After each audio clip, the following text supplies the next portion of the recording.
ایک بزرگ تھے، وہ دریا کنارے وضو کر رہے تھے. ایک بچھو تھا جو ایک لکڑی پر تیرتا ہوا، کبھی پانی کے ہچکولوں سے وہ ڈوبتا بھی اور کبھی لکڑی کو تھام لیتا، یوں پانی کے بہاؤ پہ جا رہا تھا. تو ان بزرگوں نے دیکھا تو ہاتھ ڈال کر کے اس کو نکالنا چاہا، تو اس نے اپنی فطرت کے مطابق ان کے ہاتھ پہ ڈنگ مار دیا. درد کی شدت سے ہاتھ جھٹکا تو وہ گر گیا.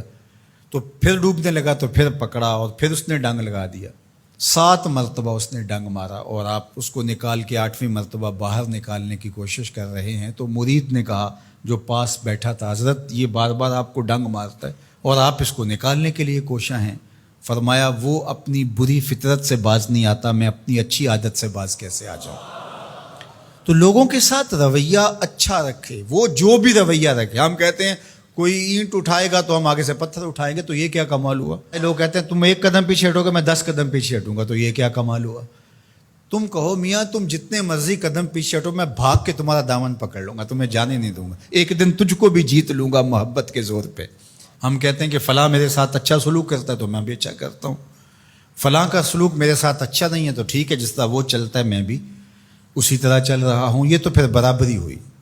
اگر کوئی برائی کے ساتھ معاملت کرتا ہے تو آپ بھی اس کے ساتھ ایسے ہی کرتے ہیں، تو برائی میں برابر ہے. اور اگر آپ کے ساتھ کوئی اچھا سلوک کرتا ہے تو آپ بھی اس کے مقابلے میں اچھا کرتے ہیں، تو پھر بھی آپ برابر ہیں، لیکن اچھائی میں برابر ہے. تیسری صورت یہ ہے کہ کوئی آپ سے اچھا سلوک کرتا ہے اور آپ اس سے برا سلوک کرتے ہیں، یہ بدترین صورتحال ہے.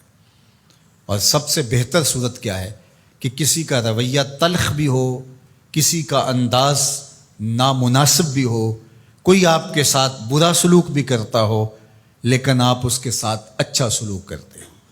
خون کا رشتہ ہے، دودھ کا رشتہ ہے، وطن کا رشتہ ہے، ہمسائیگی کا رشتہ ہے، آپ کے ساتھ اس کی تعلق داری ہے، آپ کے آباء و اجداد کی آپس کے اندر سانجھ تھی اور آپ اس کو نبھا رہے ہیں. تو یہ ہے بہترین رویہ کہ کسی کا کوئی بھی رویہ ہو آپ اس کے ساتھ اچھا رویہ اختیار کرتے ہیں. حضرت عقبہ بن عامر رضی اللہ تعالی عنہ کو حضور نے ارشاد فرمایا تھا، سل من قطعک واعط من حرمک واعف عن من ظلمک.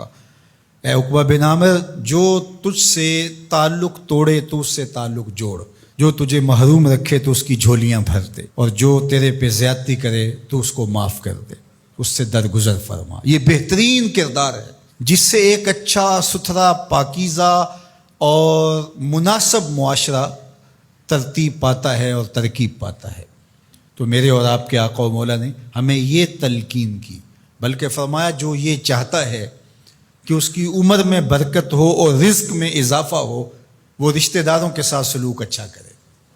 یہ راز ہے عمر میں برکت کا اور رزق میں اضافے کا. رشتہ داروں کے ساتھ اگر سلوک اچھا کرو گے تو تمہاری عمر میں بھی برکت ہوگی، تمہارے رزق میں بھی برکت ہوگی. تو ہمیں یہ تلقین کی گئی. رشتہ دار تو دودھ یا خون کی سانجھ سے رشتہ دار بنتے ہیں. کوئی عام انسان بھی ہو، ہمیں تو ان کے ساتھ بھی اچھا رویہ اختیار کرنے کی تلقین کی گئی. حتیٰ کہ آپ کے دین پر نہ بھی ہو تو آپ کی ہمسائیگی میں بستا ہے، مستامن ہے، ذمی ہے، تو اس کے ساتھ آپ کا سلوک اچھا ہوگا. آپ کا دین آپ کو یہ سکھاتا ہے.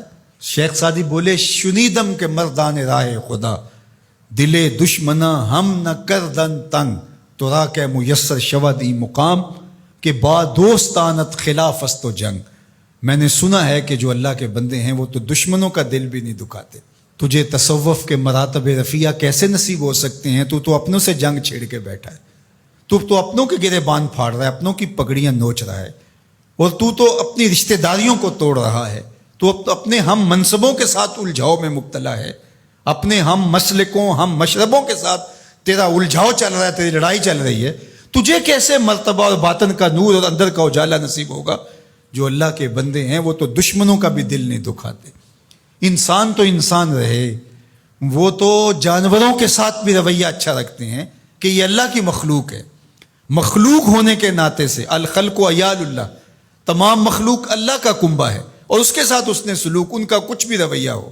حضور کے غلام اور اسلامی معاشرہ، اس میں یہ کس طرح چیزیں پنپ سکتی ہیں کہ ہم نفرتوں کو فروغ دیں اور کہیں کہ نہیں ہم ایسے کر دیں گے، اس نے میری طرف یوں دیکھا ہی کیوں ہے، لہٰذا میں تو اب اس سے ساری زندگی ہم کلام ہی نہیں ہوں گا. تو تو رویوں کی خوبصورتی اور صلہ رحمی یہ ہمارے دین نے ہمیں سکھائی.